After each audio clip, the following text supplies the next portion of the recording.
ചരിത്രത്തിലെ ഏറ്റവും വലിയ കൂട്ടപ്പാലായനത്തിന് സാക്ഷ്യം വഹിക്കുകയാണ് ഇസ്രയേൽ. കഴിഞ്ഞ 3 വർഷത്തിനിടെ ഏകദേശം 2.7 ലക്ഷത്തോളം ഇസ്രയേലികളാണ് രാജ്യം വിട്ടത്. 2023 ആരംഭിച്ച കുടിയേറ്റ തരംഗം കഴിഞ്ഞ വർഷം റെക്കോർഡും കടന്ന് ആശങ്കാജനകമായ തലത്തിൽ എത്തി നിൽക്കുകയാണ്. ടെൽ അവീവ് സർവകലാശാലയിലെ ഗവേഷകർ നടത്തിയ പുതിയ പഠനം ഇതിന് തെളിവാണ്. ഇസ്രയേലിൽ നിന്ന് ആളുകൾ മറ്റു രാജ്യങ്ങളിലേക്ക് കുടിയേറുമ്പോൾ ഒരു സുനാമി തന്നെ ഉണ്ടാകുമെന്ന് ലേബർ ആൻഡ് ഡെമോക്രാറ്റ്സ് അംഗമായ MK ഗിലാദ് കരീം മുന്നറിയിപ്പ് നൽകിയിരുന്നു. 2025 മാത്രം 90,000-ത്തിലധികം ഇസ്രായേലികൾ 3 അതിലധികമോ മാസങ്ങളിലായി രാജ്യം വിട്ടുവെന്നാണ് ടെൽ അവീവ് സർവകലാശാലയുടെ പുതിയ പഠന റിപ്പോർട്ട്. ഇതിന് പിന്നാലെയായിരുന്നു അദ്ദേഹത്തിന്റെ പ്രതികരണം. 2023 86,509 പേരാണ് ഇസ്രായേലിൽ നിന്നും പലായനം ചെയ്തത്. 2024 91,499 2025 90,922 എന്നിങ്ങനെയായിരുന്നു കണക്കുകൾ. അതേസമയം 2013, 2014, 2015 വർഷങ്ങളിൽ ഇതേ കാലയളവിൽ 83,219 പൗരന്മാർ മാത്രമാണ് ഇസ്രയേൽ വിട്ടതെന്ന് പഠനങ്ങൾ പറയുന്നു.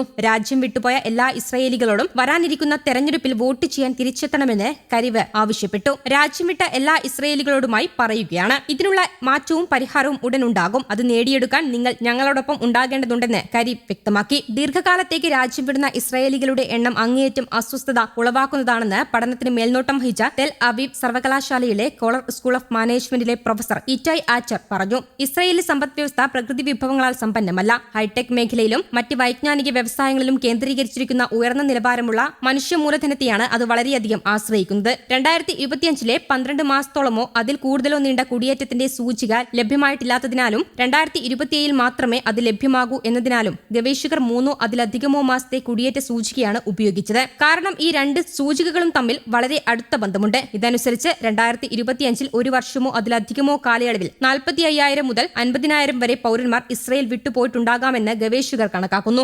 2022 നവംബറിലെ തെരഞ്ഞെടുപ്പ്, ജുഡീഷ്യൽ പരിഷ്കരണ പ്രക്ഷോഭങ്ങൾ, ഒക്ടോബർ 7 ആക്രമണം എന്നിവയുടെ സമയത്താണ് ഇസ്രയേലികളുടെ കുടിയേറ്റവുമായി ബന്ധപ്പെട്ട പൊതുചർച്ചകൾ വീണ്ടും സജീവമായതെന്ന് പഠനം വിശദീകരിക്കുന്നു. കുടിയേറ്റത്തിന്റെ സ്വഭാവത്തെക്കുറിച്ചുള്ള കാലാനുസൃതമായ വിവരങ്ങൾ ലഭ്യമാകേണ്ടതിന്റെ പ്രാധാന്യം പഠനം എടുത്തു പറയുന്നു. എങ്കിൽ മാത്രമേ സാഹചര്യത്തിന്റെ വ്യാപ്തിയും ഇസ്രയേലി സമ്പദ് വ്യവസ്ഥയിലും സമൂഹത്തിലും അത് ഉണ്ടാക്കുന്ന പ്രത്യാഘാതങ്ങളും മനസ്സിലാക്കാൻ പൊതുജനങ്ങൾക്കും സർക്കാരിനും സാധിക്കുകയുള്ളൂ. 2023 ഒക്ടോബർ 8 മുതൽ ഗസയിൽ ഇസ്രയേൽ വംശഹത്യ തുടരുന്നതിനിടയിലാണ് ഈ പഠനം പുറത്തുവരുന്നത്. 2023 ഒക്ടോബറിൽ ഗസ യുദ്ധം ആരംഭിച്ചതിനു ശേഷം കുറഞ്ഞത് 966 സൈനികരെങ്കിലും കൊല്ലപ്പെട്ടതായി ഇസ്രയേലി സൈനിക കണക്കുകൾ വ്യക്തമാക്കുന്നു. ഇസ്രയേലി ഔദ്യോഗിക കണക്കുകൾ പ്രകാരം ഇസ്രായേലിലെ ജനസംഖ്യ 10 ദശലക്ഷത്തിലധികമാണ്. യൂറോപ്യൻ രാജ്യങ്ങളിൽ നിന്നും US-ൽ നിന്നും കുടിയേറിയ 82,700 ജൂതന്മാർ 2024 ഇസ്രയേലിൽ നിന്ന് പലായനം ചെയ്തെന്ന് റിപ്പോർട്ടുകളുണ്ട്.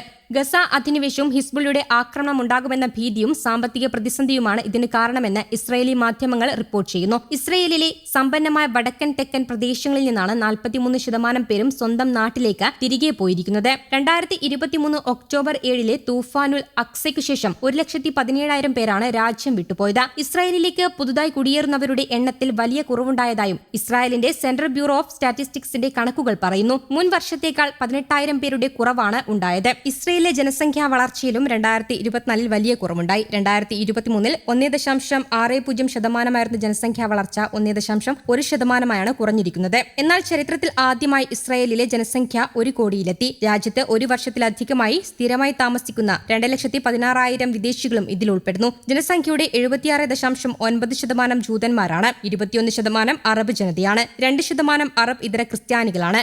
News desk Kerala Kaumudi.